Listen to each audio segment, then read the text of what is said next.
अभी आदरणीय राय साहब ने इमरजेंसी का जिक्र किया, तो इमरजेंसी की बहुत सी यादें हैं मेरे पास भी।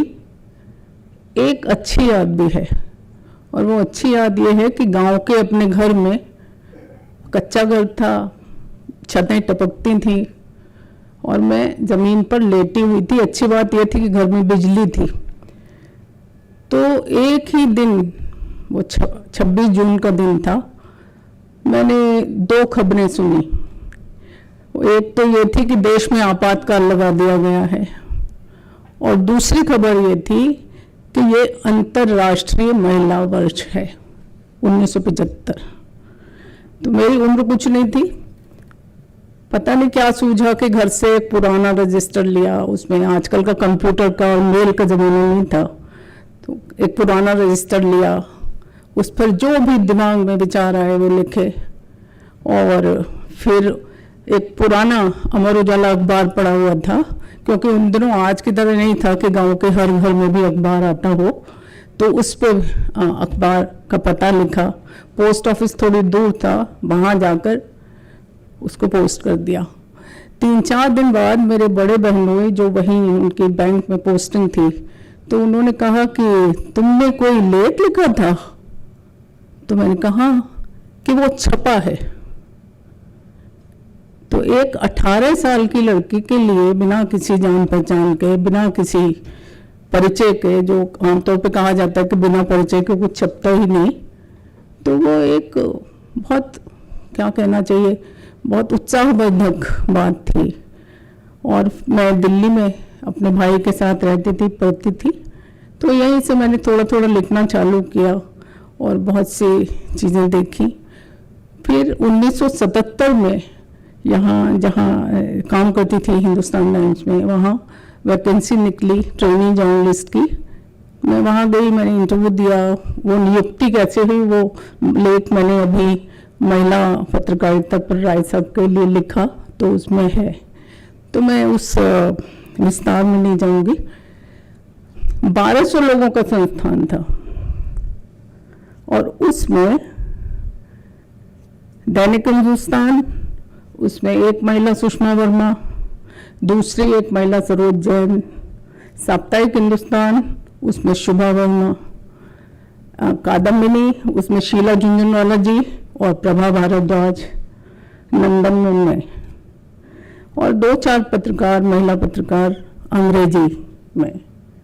तो महिला पत्रकारों की संख्या समझ लीजिए कितनी, 1200 में मुश्किल से 10-12। तो उसमें होता ये था कि यहाँ मैं कुछ ऐसी बातें कर रही हूँ जो कि थोड़ी पत्रकारिता से संबंधित भी है और पत्रकारिता से इतर भी है।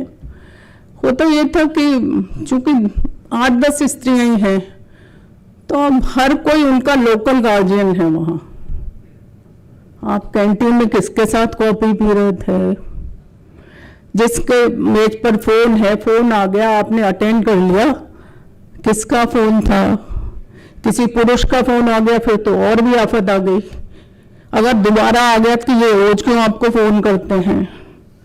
तो एक बार क्या हुआ कि मेरे बड़े भाई मायापुरी में रहते थे, और वो उधर किसी काम से आए, तो मेरी माँ भी वहीं उनके पास रहती थी। तो उन्होंने फ़ोन करके मुझसे पूछा कि तू चलेगी, क्योंकि मैं बड़े भाई के, मेरे 2 बड़े भाई, एक बड़े भाई कहीं और रहते थे, मैं उनके पास रहती थी। तो भाई ने कहा कि तू चलेगी, मैया जी याद कर रही हैं। तो मैंने कहा हाँ चलूँगी। तो वो अपनी गाड़ी में आए और मुझे ले गए, लेकिन किस्मत की मार की गाड़ी रास्ते में ख़राब हो गई। तो अब क्या किया जाए, तो गाड़ी वर्कशॉप में डाल के और फिर हमने कहा कि चलो बस ले लेते हैं, क्योंकि घर पास में ही था। तो बस स्टैंड से बस ले ली। अगले दिन लंच के वक्त जब मैं बाहर निकली, तो एक हिंदुस्तान में एक सज्जन, जिनको आज ऑफिस बॉय कहा जाता है, उस पद पर, तो बड़े कमर पे हाथ रख के मटकते हुए मैं जा रही थी, सामने से आए और क्षमा शर्मा कल कहाँ खड़ी थी? मैंने कहा कहाँ खड़ी थी? कि आप वहां खड़ी थी ना मोती नगर बस स्टैंड पर, किसके साथ खड़ी थी? मैं कहा भाई मैं अपने भाई के साथ खड़ी थी, लेकिन आपको क्या? कि नहीं, हम सब जानते हैं कि आप लड़कियां क्या क्या करती हैं। तो ये एक आम मुश्किल थी स्त्रियों की उन दिनों, क्योंकि स्त्रियां कम थी, उनमें शिक्षा बढ़ रही थी, वे नए नए क्षेत्रों में जाना चाहती थी। वरना मेरी जनरेशन में तो स्त्रियों के लिए बहुत मामूली से ऑप्शन थे कि नर्स बन सकती हो, डॉक्टर बन सकती हो, बैंक में जा सकती हो, पत्रकारिता में जा सकती हो। मैंने पढ़ाई भी उसी तरह की थी, लेकिन कह लीजिए किस्मत की मैं उधर चली गई। तो उस तरह की चीजें स्त्रियां बहुत झेलती थी, उनकी चुनौतियां बहुत थी। और एक बात जो है कि 90 के दशक में जब भूमंडलीकरण हुआ, देश के दरवाजे खुले, मीडिया चैनल्स की बाढ़ आ गई, अखबारों के अनेक संस्करण निकले, तो पत्रकारिता की दुनिया में भी स्त्रियों का बोलबाला हो गया और बेशुमार स्त्रियां उधर में हर अखबार में, न जाने कितनी स्त्रियों को मैं जानती हूँ। नीलम जी यहाँ बैठी हैं, गीता श्री, जयंती रंगनाथन, मनीषा झा, मनीषा मिश्रा, मनीषा पांडे और इरा झा, कितनी उससे पहले माया शर्मा और मृणाल जी तो आपको पता ही है कि किसी हिंदी दैनिक की पहली महिला संपादक थी। उससे पहले शीला झुंझुनवाला जी साप्ताहिक हिंदुस्तान की संपादक बनी थी, मृणाल जी भी साप्ताहिक की संपादक थी। तो एक तरीके से 90 के दशक में जैसे स्त्रियों ने पत्रकारिता की दुनिया पर धावा बोला और उन्होंने राजनीतिक रिपोर्टिंग से लेकर हर तरह की चीजें की। वरना उससे पहले तो धर्मयुग के पन्नों या साप्ताहिक के पन्नों या इवन अखबारों के पन्नों पर चलाई कढ़ाई बुनाई, हालांकि ये चीजें भी बुरी नहीं है, वो भी एक कला है, लेकिन अपने को एक्सप्रेस करना, तो नई नई चीजें स्त्रियों ने की और उन्होंने अपने एक मुकाम, अपनी एक जगह बनाई। यहाँ तक कि प्रेस क्लब से अलग होकर वुमेन महिला IWPC Indian women press code बना और अभी मैंने पता किया था तो इसकी 1000 से ज्यादा सदस्य हैं और इसमें बहुत सी स्त्रियां हिंदी पत्रकारिता से हैं। तो ये कहना कि हिंदी क्षेत्र में कुछ होता ही नहीं है, हिंदी क्षेत्र में तो कोई कल्चर ही नहीं है, हिंदी क्षेत्र में तो औरतें दबी हुई रहती हैं, हिंदी क्षेत्र में तो फलाना, हिंदी क्षेत्र में तो दिखाना, ऐसा नहीं है। इनफैक्ट 1987 में जब भूप सती हो गई थी या शाहबानो का मसला आया था या कह लीजिए कि निर्भया कांड हुआ था, तो इस पुरुषों ने तो चलाई अपनी कलम, उनके पास अवसर ज्यादा भी थे, लेकिन स्त्रियों ने जिस तरह से बातें की, स्त्रियों ने जिस तरह से लिखा, वो अभूतपूर्व था। आज देखिए आप चैनल्स में प्राइम टाइम सारी स्त्रियों के हवाले है और लड़के शिकायत करते हैं कि हमें प्राइम टाइम मिलता ही नहीं, सब कुछ लड़कियां करती हैं। उस समय दूरदर्शन में मुक्ता श्रीवास्तव और प्रतिमा पुरी, ज्योत्सना 2-4 महिलाएं दिखती थी। आज दूरदर्शन में महिलाओं का बोलबाला है। उसी प्रकार रिपोर्टिंग में देख लीजिए औरतें क्या नहीं करती हैं। अभी एक लड़की जिसका नाम है महिमा, जो कि एक ट्रैफिकिंग के उसमें चली गई और उसने बाकायदा उसको 3-4 बार बेचने की कोशिश की गई, फिर भी उसने उसको रिपोर्ट किया और काफी उस पर बातचीत हुई। एक चीज एक जो जैसे मैं अच्छी बातें कर रही हूँ तो मुझे चुनौतियों को भी जरूर बताना चाहिए और अपने साथ हुई घटना बताती हूँ। एक घटना मैंने पहले बताई, दूसरी मेरे बेटे का जन्म जब होने वाला था तो मैंने मैटरनिटी लीव के लिए अप्लाई किया। तो मेरे बॉस ने मुझे बुला के कहा कि हमारे यहाँ तो मैटरनिटी लीव होती नहीं है। उसके बाद जब वो एप्लीकेशन पर्सनल पर पहुंची, जैसे HR आजकल कहते हैं, तो ठाकुर साहब हुआ करते थे, उन्होंने मुझे बुलाया और एक मोटा ग्रंथ दिखाया कि देखो इसमें कहीं भी मैटरनिटी लीव का ऑप्शन नहीं है, जबकि वो जानते थे कि वर्किंग जर्नलिस्ट एक्ट जो सभी पत्रकारों पर लागू था उसमें 84 डेज की मैटरनिटी लीव स्त्रियों के लिए मुकर्रर की गई थी। अब क्या किया जाए, नौकरी चली जाएगी, दिल्ली में रहना है, खर्चे बहुत अधिक हैं, क्या करूं?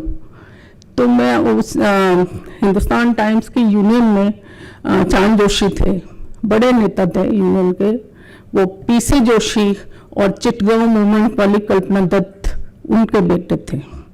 तो मैं चांद के पास गई और मैंने कहा ऐसा ऐसा है। तो चांद ने कहा तू चिंता मत कर, तू जा, मैं देख लूंगा। और आप मानेंगे कि जब तक मैंने हिंदुस्तान टाइम्स छोड़ा तब तक वो मेरी एप्लीकेशन मैनेजमेंट से कभी वापस नहीं आई। मुझे छुट्टी तो मिली, लेकिन और उसके बाद आज तो खैर जो है 6 महीने की छुट्टी है, और वो एक अच्छी बात भी है एक शिशु को पालने के लिए। तो ये एक बहुत बड़ी चुनौती थी, और ऐसा पता नहीं कितनी स्त्रियों ने फेस किया होगा। मैं तो आज इस स्थिति में हूँ कि आपके सामने कह भी रही हूँ, हो सकता है बहुत सी स्त्रियां ना कह पाई हूँ और नौकरी छोड़कर चली गई हूँ।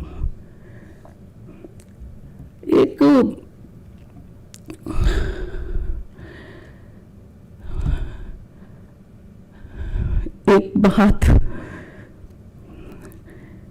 नीलम गुप्ता मुझे कल कह रही थी, उनका फोन आया था कि वो अपने शहर कोटा की पहली महिला पत्रकार हैं, राजस्थान पत्रिका की पहली महिला रिपोर्टर हैं, जनसत्ता की पहली न्यूज रूम की महिला है। तो ये जो पहला होना है ये अक्सर अभी सामने नहीं आ पाया है, इसे आना चाहिए, इस पर शोध होना चाहिए, क्योंकि बहुत सी स्त्रियां होंगी जिन्होंने अपने जाने कितने संकटों का सामना करके पत्रकारिता में अपनी भूमिकाएं निभाई होंगी। तो ये शोध के विषय हैं, और पत्रकारिता पर पीएचडी मैंने भी की थी, लेकिन ये मेरा विषय नहीं था, तो ये सामने आना चाहिए। और एक लड़की है वंदना अग्रवाल, उसने दिल्ली एनसीआर में जो महिला पत्रकार हैं उन पर शोध किया है, तो ये एक अच्छी बात है। मैं एक बात और कहना चाहती हूँ, अच्छी बात, मैं अच्छे और बुरी का बैलेंस कर रही हूँ। अच्छी बात यह है कि हमारे देश में महिलाओं को कोई बैकलैश नहीं सहना पड़ा कि उनके अधिकारों पर कटौती करने के लिए मीडिया उन पर हल्ला बोल दे। ऐसा नहीं हुआ, चाहे दहेज का कानून हो, चाहे डोमेस्टिक वायलेंस हो, चाहे सेक्सुअल हैरेसमेंट हो, चाहे और भी बहुत से कानून हो, मीडिया का साथ मिला, हल्ला नहीं बोला कि ये स्त्रियों को ये अधिकार मिल जाएंगे तो ये हो जाएगा वो हो जाएगा। जब और इसका बड़ा कारण हमारे लोकतंत्र और स्त्रियों की शिक्षा और उनकी आत्मनिर्भरता है। जबकि अमेरिका में तो मात्र वोट का अधिकार प्राप्त करने के लिए स्त्रियों को 70 वर्ष तक संघर्ष करना पड़ा था। तो इसलिए हमें अपने देश की, अक्सर हम अपने देश को बड़ा, अभी यहाँ मैं देश की बात कर रही हूँ तो आप लोग ब्रांड कर देंगे मुझे किसी खास दल से, मैं दल की बात नहीं कर रही हूँ, लेकिन देश तो हम सबका होता है ना। हम कहीं बाहर जाएं तो पासपोर्ट हमें यहीं का चाहिए, नहीं तो कोई आपका इमिग्रेशन ऑफिसर ही कह देंगे कि बाहर निकलो। तो देश तो सबका होता है, तो देश में कुछ अच्छी बातें भी हैं। और इसलिए महादेवी वर्मा को याद करती हूँ, वो पत्रकार नहीं थी, लेकिन स्त्रियों के बारे में उनके संस्मरण जैसे हैं, स्मृति की रेखाएं, जितने भी संस्मरण हैं वो ऐसे हैं कि अगर उनकी चीज़ों का अनुवाद हुआ होता तो हम सिमोन का, जर्मन ग्रेर का, केट मिलेट का नाम बहुत जपते हैं, वो कहाँ से कहाँ होते हैं। चूंकि उन्होंने हिंदी में लिखा तो मान लिया गया कि भारत एक ऐसा देश है जहाँ स्त्रियों को सिर्फ सताया ही जाता है और स्त्रियों के बारे में स्त्रियां ही आवाज नहीं उठाती। ऐसा नहीं है। एक बुरी बात कहते मैं अक्सर लोग अपनी बात की अंत अच्छी बात से करते हैं, और लेकिन जो बुरी बात मैं कहने जा रही हूँ उसमें पॉजिटिविटी ही छिपी हुई है। वो ये है कि महिलाएं बड़ी संख्या में इन दिनों मीडिया में, वे हर उस खांचे को तोड़ रही हैं जिसके बारे में कहा जाता है कि ये महिलाएं नहीं कर सकती हैं, ये महिलाएं नहीं लिख सकती हैं। 1971 में हिंदुस्तान टाइम्स की प्रभा दत्त मोर्चे पर गई थी और उनका टैंक पे चढ़ा हुआ फोटो बहुत छपा था और आज भी मिलता है। बाद में उनकी बेटी बरखा दत्त कारगिल में गई थी। लेकिन जितनी महिलाओं की संख्या बढ़ी है, आपसी ईर्ष्या द्वेष, बैकबाइटिंग बिचिंग बहुत बड़ी है। तो पंचतंत्र की मैं एक गोष्ठी में साहित्य अकादमी में कृष्णा जी की जन्मशती पर बोलने गई थी। वहां भी मैंने ये कहा कि लेखिकाएं एक दूसरे की इतनी निंदा क्यों करती हैं, उन्हें निंदा नहीं करनी चाहिए। एक जैसे आप इंटरनेशनल सिस्टरहुड की बात करते हैं, एक दूसरे के हाथ पकड़ने की बात करते हैं, तो वो करिए, न कि ये कि जैसे ही कोई आगे बढ़ा, कोई एक स्त्री आगे बढ़ी, 20 ने मिलकर उसकी टांग खींची। इससे कोई ये पंचतंत्र की केकड़े और मेढकों की कहानी नहीं चल रही है, ये जीवन है। यदि एक स्त्री आगे बढ़े तो दूसरी स्त्रियां उसे ये करें, न कि उसकी टांग खींचकर नीचे गिरा दें। Thank you.